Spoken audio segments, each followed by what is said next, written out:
जैसा कि आप सभी जान रहे हैं कि इस YouTube चैनल में स्वास्थ्य संबंधी सभी ऑनलाइन एंट्रियां आपको हम बताने का प्रयास करते हैं। आज आपके लिए लेके आए हैं चिरायु कार्यक्रम के तहत जो बर्थ डिफेक्ट हैं, जो नवजात विकृति है, उसके संबंध में हम ऑनलाइन एंट्री कैसे करेंगे, किस तरह से हम प्रति माह उनकी स्क्रीनिंग करेंगे और उसको रेफर करेंगे। ये आज आरबीएस के जो पोर्टल है उस राष्ट्रीय बाल स्वास्थ्य कार्यक्रम के तहत बच्चों का चिन्हांकन कैसे करेंगे, इसको आप मेरे साथ जानेंगे।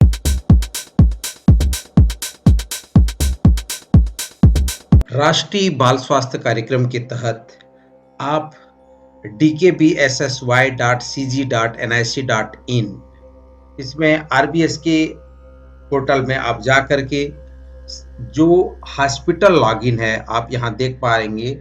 हॉस्पिटल लॉगिन में आप क्लिक करेंगे। जैसे ही आप हॉस्पिटल लॉगिन क्लिक करते हैं, यहाँ पर आपको हॉस्पिटल के टाइप दिखाई दे रहे हैं, चाहे वो एम्स हो, मेडिकल कॉलेज हो, डीकेएस अस्पताल हो, जिला अस्पताल हो, सीएससी हो, सिविल अस्पताल, यूपीएचसी हो, पीएससी, एचएससी, प्राइवेट अस्पताल, इस्माइल ट्रेन अस्पताल, इस सभी अस्पतालों के माध्यम से हम जो जन्मजात विकृति के केसेस हैं इनकी एंट्रियां हम कर सकते हैं। तो आइए हम सबसे पहले जानेंगे कि पीएससी के अंतर्गत हम कैसे एंट्री कर पाएंगे। तो हम पीएससी को हमने क्लिक किया, इसी प्रकार किसी भी अस्पताल को आप क्लिक कर सकते हैं। उसके बाद जिला आपको चुनना होगा। जिला चुनने के बाद आपको ब्लॉक चुनना है। ब्लॉक चुनने के बाद आपको सीएससी चुनना है। सीएससी के बाद आपको पीएससी चुनना है। पीएससी के बाद ये जो पासवर्ड है इसको आपको डालना है।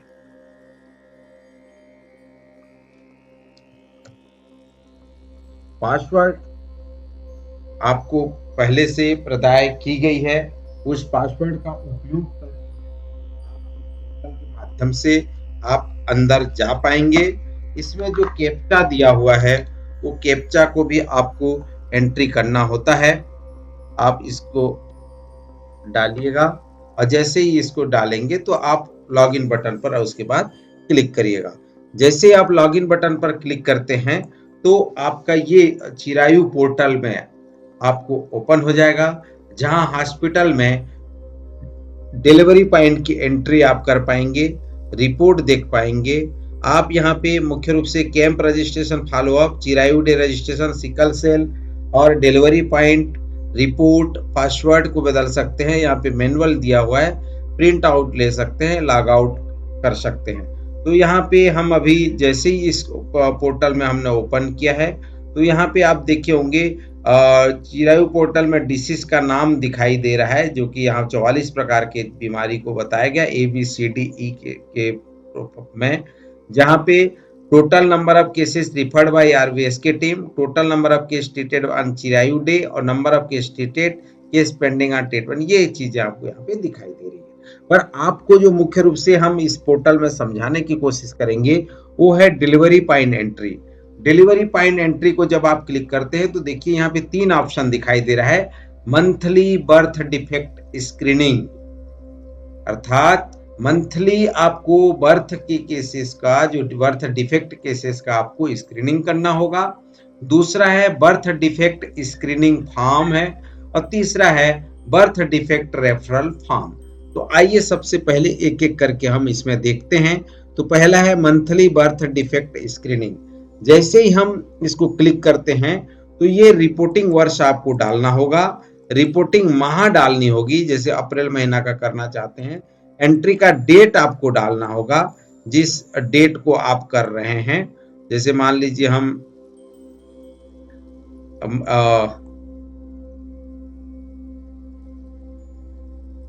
30 तारीख की डेट में हम रिपोर्ट कर रहे हैं। टोटल डिलीवरी हमारा मान लीजिए उस पीएससी में 100 हुआ है, उसमें से बालक कितने हैं और बालिका कितने हैं, ये आपको डाल करके सेव करना है। ये आपको डालना मैंडेटरी है, तभी आप जो है आगे के जो जन्मजात बिक्री के केसेस वगैरह है वो एंट्री कर पाएंगे। तो अगर मान लीजिए उस महीने किसी सब हेल्थ सेंटर है, पीएससी है, जहां पे डिलीवरी नहीं हुआ है तो जन्मजात विकृति के केस नहीं होंगे।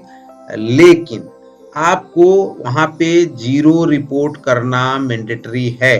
अर्थात उस महीने अगर डिलीवरी नहीं हुई है तो भी आप 0 करके रिपोर्ट करिए, लेकिन हर महीने आपको एंट्री करना बहुत जरूरी है। इससे पता चलेगा कि आपके द्वारा उस माह में उस संस्था का नवजात बच्चों की संख्या जिनका जन्मजात विकृति हेतु परीक्षण किया गया है उनकी स्क्रीनिंग की गई है, अर्थात देखी गई है। जो 0 से 6 सप्ताह के बच्चे हैं उनको हमको देखने की जरूरत है। अगर ऐसे केसेस हमको मिलते हैं तो हम क्या करेंगे, उनका बर्थ डिफेक्ट स्क्रीनिंग में जाएंगे और बर्थ डिफेक्ट स्क्रीनिंग में जो डेटा है हम उसको वहां पे भरेंगे। तो ये जो स्टिक मार्क लगे हुए हैं ये सारे चीजें जो है वो मैंडेटरी है। तो जैसा कि मैं अभी रिपोर्ट कर रहा था कि अप्रैल महीने का, तो पहचान की तारीख हमको कौन से तारीख को वो पहचान हमें हुआ उस तारीख को हम लिखेंगे उसका, जब आइडेंटिफाई हो गया तो। और उसके बाद जो है पहचान का समय क्या था, कौन से उसमें जो है, जैसे एट बर्थ के समय था कि बिलो 1 मंथ है कि 1 to 12 मंथ है, 1 to 6 ईयर है, एबव 6 ईयर है, प्रीनेटल डायग्नोसिस है, स्पोटेनियस एबॉर्शन, ऑटोप्सी है। तो कौन से ड्यूरेशन में उसका वो केस जो है वो आइडेंटिफाई हुआ ये हमको लिखना है। जैसे एट बर्थ है तो हम एट बर्थ लिख देंगे, बच्चे का जन्म तारीख हम यहाँ पे लिख देंगे कि बच्चा कौन से तारीख को वो पैदा हुआ था, प्रसव का परिणाम क्या था, लाइव बर्थ हुआ कि आईयूडी या स्टिल बर्थ हुआ, लाइव बर्थ हुआ है। तो बच्चों की संख्या कितनी है, बच्चों का संख्या, नंबर ऑफ बेबीज आपको लिखना है, प्रसव के गर्भावस्था की आयु, जैसे क्योंकि हम ये देखिए ये जो केसेस है उस पर्टिकुलर केसेस की बात हम यहाँ पे कर रहे हैं। बच्चों की संख्या आपको यहाँ पे लिखनी है, गर्भावस्था की आयु, सप्ताह में अंतिम मासिक धर्म कब हुआ था, जन्म एस्पेक्सिया हुआ या नहीं, ऑटोप्सी में जन्मजात दिखाता है या नहीं, बर्थ डिफेक्ट है या नहीं, जो इंडक्शन है या ऑगमेंटेशन है या प्रेरण संवर्धन की स्थिति है तो ऑक्सीटोसिन या मिजोप्रोस्टाल क्या लगाया गया, पहचान का विवरण आपको देना है, जन्म का स्थान घर में हुआ था या संस्था में हुआ था, ग्रामीण क्षेत्र की है कि शहरी क्षेत्र की है, जिला आपको सेलेक्ट करना है, विकास खंड आपको, जैसे ही आप जिला सेलेक्ट करेंगे तो विकास खंड भी अपने आप यहाँ पे लिस्टिंग हो जाएगा। उसी प्रकार जो है एमसीपी जो कार्ड है, एमसीपी जो एमसीटीएस नंबर है उसको अपने को यहाँ पे डालना होता है। लेकिन देखिए ये जो चीजें हैं यहाँ पे, ये एमसीटीएस नंबर और माता का आधार क्रमांक और मोबाइल नंबर मैंडेटरी नहीं है, लेकिन आपको यहाँ पे एमसीटीएस नंबर या आरसीएच नंबर अगर डालते हैं तो उसके ट्रैकिंग आसान हो जाएगा। मोबाइल नंबर डालेंगे तो उससे किसी भी प्रकार के कॉम्प्लिकेशन या संपर्क के लिए संपर्क किया जा सकता है। बच्चे का नाम आपको डालना मैंडेटरी है, माँ का नाम मैंडेटरी है, माँ की आयु मैंडेटरी है, पिताजी की आयु भी आपको देनी होगी, जाति आपको एसटी, ओबीसी, एससी, अदर लिखना होगा, बच्चे का स्थायी पता आपको डालनी होगी। जैसे आप ग्रामीण करेंगे तो जिला का नाम, विकास खंड का नाम, गांव का नाम आएगा। जैसे ही शहरी करते हैं तो जिला का नाम और ब्लॉक का नाम और फिर उसके बाद शहर का प्रकार, नगर पालिका, नगर पंचायत, और उसके बाद वार्ड का नाम आ जाएगा। जैसे करके देखते हैं, जैसे हम मान लीजिए रायपुर जिले के धरसिया विकास खंड में नगर निगम, अब नगर निगम को हमने सेलेक्ट किया है तो यहाँ पे जो है हमें ये नगर निगम क्षेत्र के हैं तो इस तरह से जो है ये डाउनलोड में आ जाता है। अगर इसी को हम ग्रामीण करते हैं तो ग्रामीण करेंगे तो रायपुर, अभन, मान लीजिए धरसिया है तो यहाँ पे देखिए गांव का नाम यहाँ पे ऑनलाइन में अवेलेबल है। तो उसी प्रकार फोलिक एसिड विवरण है, हाँ या नहीं, जो सीरियस मैटरनल इलनेस कोई था क्या, प्रसवकालीन विवरण आपको डालना होगा, एक्सपोजर जो है एक्सरे है हाँ या नहीं, कोई सस्टेन एब्यूज है, मादक पदार्थ का वो सेवन तो नहीं करती हैं, माता पिता का रक्त संबंधित ज्ञान होने पर डिग्री निर्देशित करें, पेरेंटल कंजंक्टिवाइटिस तो स्पेसिफाइड डिग्री इन नोन, सहायक अवधारणा आईवीवीएफ, एआरटी, टीकाकरण रूबेला, मैटरनल ड्रग्स, जो यदि विवरण उपलब्ध होने की स्थिति में हाँ या नहीं लिखना है। पिछले गर्भधारण में विसंगतियां, पिछले गर्भपात की संख्या, पूर्व में मृत जन्म बच्चे की संख्या, सिर परिधि जो हेड सर्कमस्टेंसेस, बर्थ डिफेक्ट एक या अनेक, जन्म के समय दोष जैसे कि तंत्रिका तंत्र, आंख, कान, चेहरा और गर्दन, CHD, श्वसन, होंठ, तालु, पाचन, जननांग, मासलता, मासल, संलक्षणा, त्वचा अंग, ये जो आपको दिखाई दे रहा है जन्म दोष के प्रकार, head, spine, face, year, mouth, चीन, नेक, जहां पे भी आपको दिखाई देगा उसको आपको क्लिक करके उसको आगे बढ़ना है। खंड बी में ये चिकित्सा अधिकारी या बाल रोग विशेषज्ञ द्वारा भरा जाएगा। इसमें जन्म दोष जिसकी पहचान उपकरण द्वारा की गई, जैसे birth defect identified through instrumental functional, तो यहाँ पे congenital deafness, congenital vision deafness, ROP, CHD, other, ये सब चीजें आपको डालनी होगी। जन्म दोष जिसकी पहचान रक्त परीक्षण के द्वारा की गई है, जैसे IEMCH, CAH, G6PD, haemoglobinopathy, thalassaemia, sickle cell disease, इस तरह से जो है आप अपने डेटा एंट्री कर सकते हैं और उसको सुरक्षित कर सकते हैं। तो मुख्य रूप से आप देखे होंगे जैसे जो डिलीवरी पॉइंट में जो जन्म दोष युक्त जो विवरण है उसमें पूरे बच्चे का, माँ का, साथ ही साथ संस्था का एवं उस माता को जो प्रसवकालीन विवरण में दी जाने वाली सेवाएं, साथ ही साथ उसमें जो दोष है उसकी सारी चीजें आपको यहाँ पे डालनी होती है। उसके बाद देखेंगे बर्थ डिफेक्ट रेफरल फॉर्म। जो रेफरल फॉर्म है, जैसे ही जन्मजात विकृति संदर्भ प्राप्त होता है तो उसका एक रेफरल फॉर्म होता है।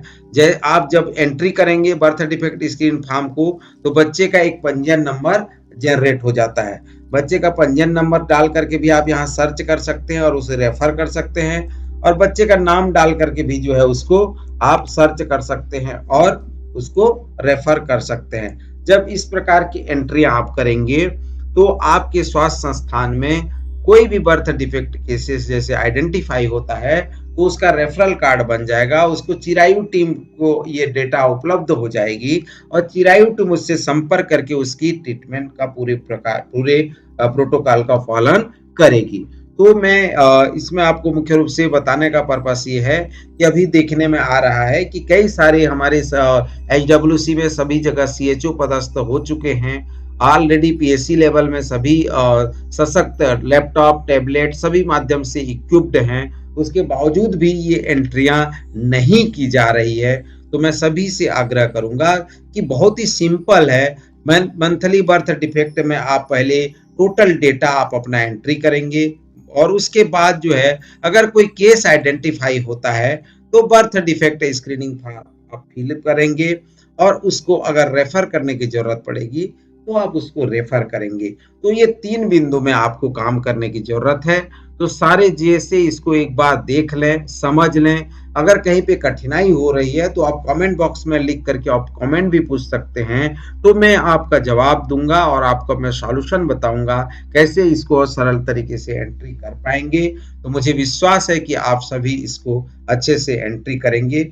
ये एंट्रियां सभी स्वास्थ्य केंद्र में जहां पे प्रसव हो रहा है, चाहे वो HWC सब हेल्थ सेंटर हो, PSC हो, CSC हो, डिस्ट्रिक्ट हॉस्पिटल हो, हर स्तर पर इसकी एंट्री आपको करनी होगी, क्योंकि वहीं पे बच्चा पैदा होता है, उसकी जानकारी आपको पोर्टल में देनी होगी। तो मैं सभी GSA हो, चाहे CHO हो, चाहे आपके PSC इंचार्ज हो, सभी से मेरा आग्रह रहेगा कि इसकी एंट्रियां आपकी निगरानी में हो, 100% हो।